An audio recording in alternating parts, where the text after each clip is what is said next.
Bom, voltando aqui com mais um da playlist dos jogos históricos. A gente já fez lá atrás, no primeiro jogo histórico, jogo do Fino na final do Pan-Americano, mas ele tem mais um. Na verdade, ele tem alguns na minha cabeça aqui, mas a gente escolheu dois históricos do jogo do Fino para ele poder contar. O primeiro foi a final do Pan-Americano com Marcelo Rios, e agora um jogo com um tal de Pete Sampras, aberto de Roma, onde eu fui ano passado, jogo da sessão noturna.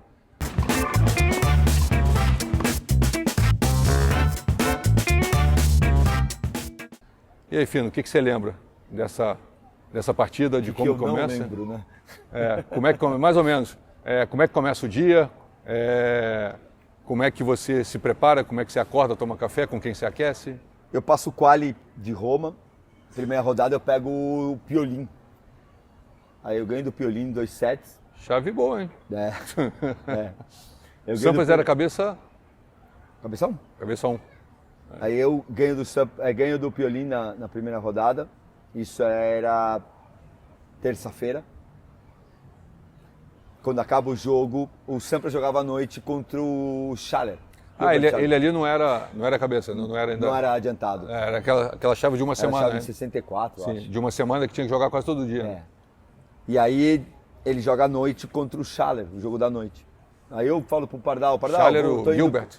Gilbert Schaller. Uhum. Que era também um... Sim, botava até sim. a geladeira pro outro lado. Lembra a direita dele aqui. E eu falo, Pardal, vou embora pra casa, vou pro hotel, vou ver o jogo pela televisão. O Pardal fala, não, eu vou ficar aí. Vou ficar pra dar uma olhada e depois a gente se encontra à noite. Vou pedir um room service e tá tudo certo. Quando ele volta, acho que o Sampras ganha em 3 sets. Eu fiquei vendo um pouco do jogo. Quando o Pardal entra no quarto, falei, e aí, pronto pra ganhar do Sampras amanhã? E eu falei, não. Ele te pergunta sério e você sério, responde sério. E eu falo sério, não. Aí ele falou, pô, como não? Eu falei, Pardal, é o Sampras. E eu tinha visto, né? O Sampras era um cara que sacava muito bem, ele ia sacar o tempo inteiro na minha esquerda e bater a primeira bola de direita, que era uma patada, né? Então, mesmo sendo um lugar mais pesado, um jogo muito difícil. E ele entendeu Seu ponto. o meu medo, a minha colocação e foi me colocando no jogo. Falou, me escuta. E foi me colocando. Eu lembro que o Pardal falou muito claro naquela noite. Ele falou, eu quero que você jogue todas na esquerda dele. Só que eu quero que você jogue com altura, com velocidade, mais cêntrica e mais angulada. Então você vai ter que variar essas 4, 5 maneiras de jogar o tempo inteiro. E ir para a direita no ataque quando ele estiver desparramado.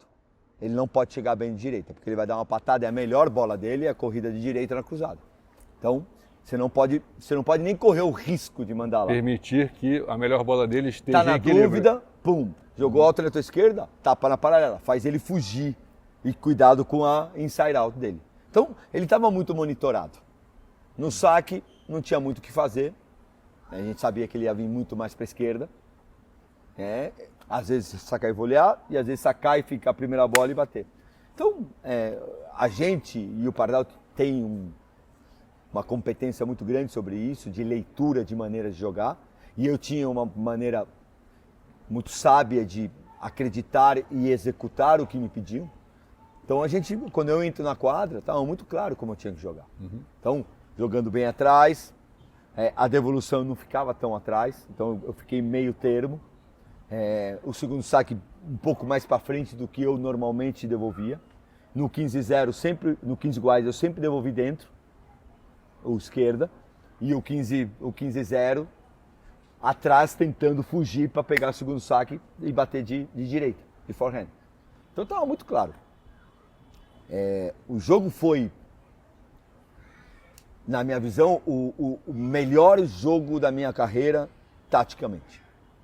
Melhor jogo pensado que eu já joguei.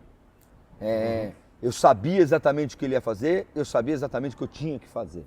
E conseguiu fazer. E conseguindo fazer. Porque as duas primeiras partes, elas normalmente, quando você tem um nível e um treinador de bom nível, elas acontecem. Aí quando você transforma isso aí em execução, né, nem sempre isso é possível, né? Mas Sim. isso aí foi a perfeição. Sim. Né?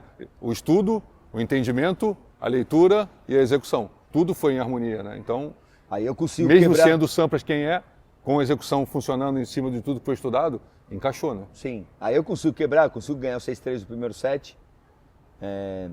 Eu não lembro. A sessão noturna estava úmido, tinha chovido?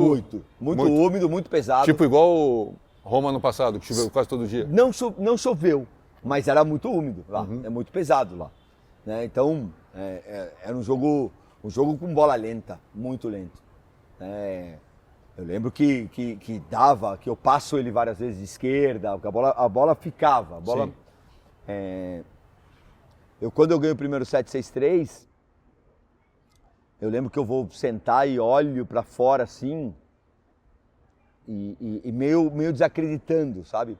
Foi engraçado porque naquele torneio eu conheci um tio Meligeni que eu não conhecia, o Giacomo. E ele no dia anterior do jogo com o Sampras, nesse dia, antes de eu ir embora para o hotel, que eu ganhei do Piolim, ele me leva pro camarote. E ele estava lá, ele trabalhava num dos patrocinadores principais do torneio. Não lembro como chamava. Ele te procura? Ele me procura, Pelo ele vai ver sobrenome? meu jogo, Sim. ele se apresenta, aí ele vai no quali, ele se apresenta. Aí eu vou, ligo pro meu pai, quem é esse Giacomo? Eu não conheço. É um tio, não sei quanto, distante, vai, conta toda a história. E aí beleza, comecei a dar ingresso para ele, aquela história bem de tênis. E aí quando ele me leva pro camarote, lá pro VIP ele fala para todo mundo que eu ia ganhar do Sampras. E me dá uma baita vergonha. Tipo, tio, né? E ele fala, não, mi nipote vincere a Sampras. Ah, beleza.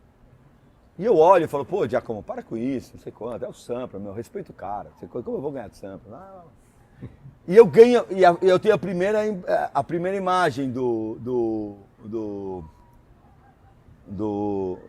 Giacomo, olhando para ele. E aí, a partir daí, eu começo o segundo set, eu dou uma soltada, 1-0, 1-1.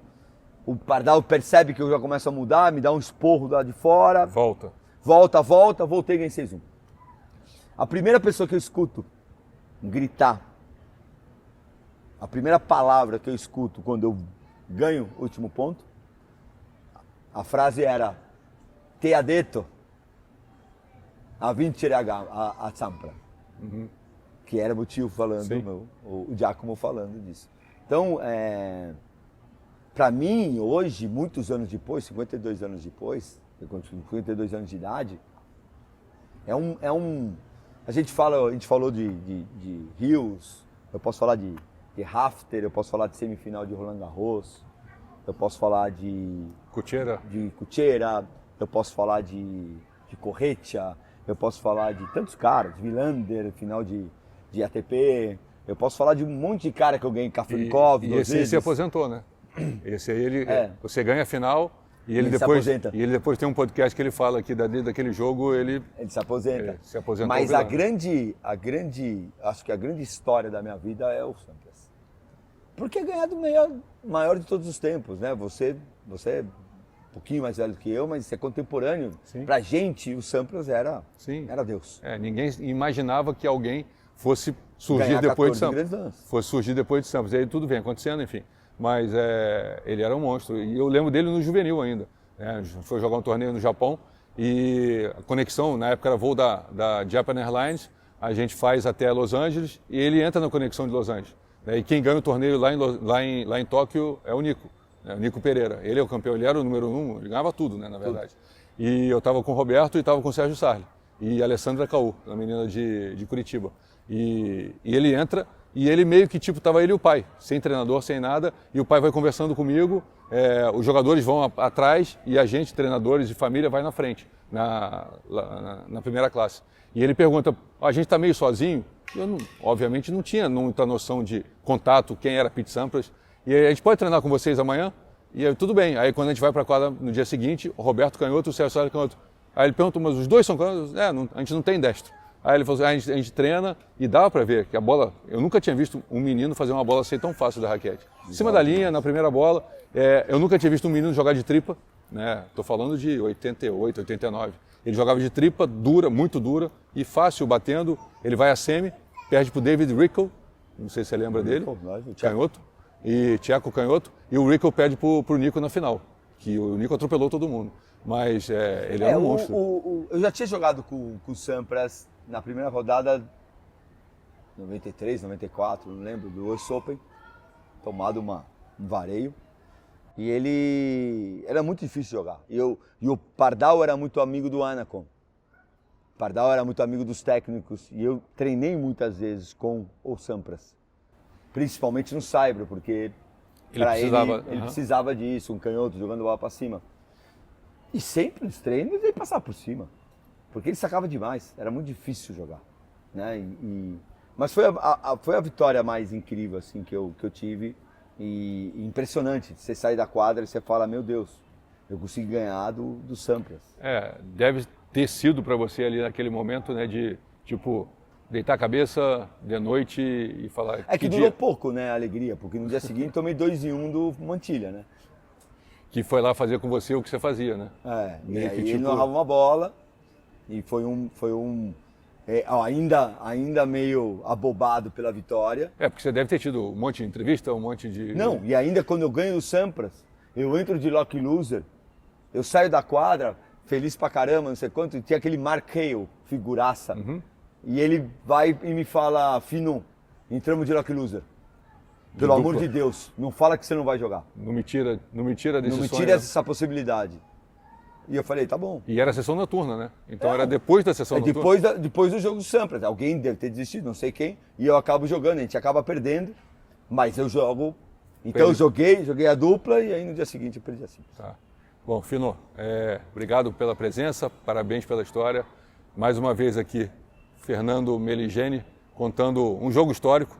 E isso, na verdade, é a ideia de mostrar para vocês que... A gente está aqui hoje falando de tênis, mas muita coisa aconteceu antes desse momento atual e a ideia dessa playlist nova dos jogos é exatamente contar. Vai ter jogo do Kirmair, ter jogo do Thiago Wilde, enfim, muitos jogos históricos, mas esse jogo do Fino também entrou para a história, não só dele, mas da história do tênis brasileiro. Pessoal, valeu, obrigado, tchau, tchau.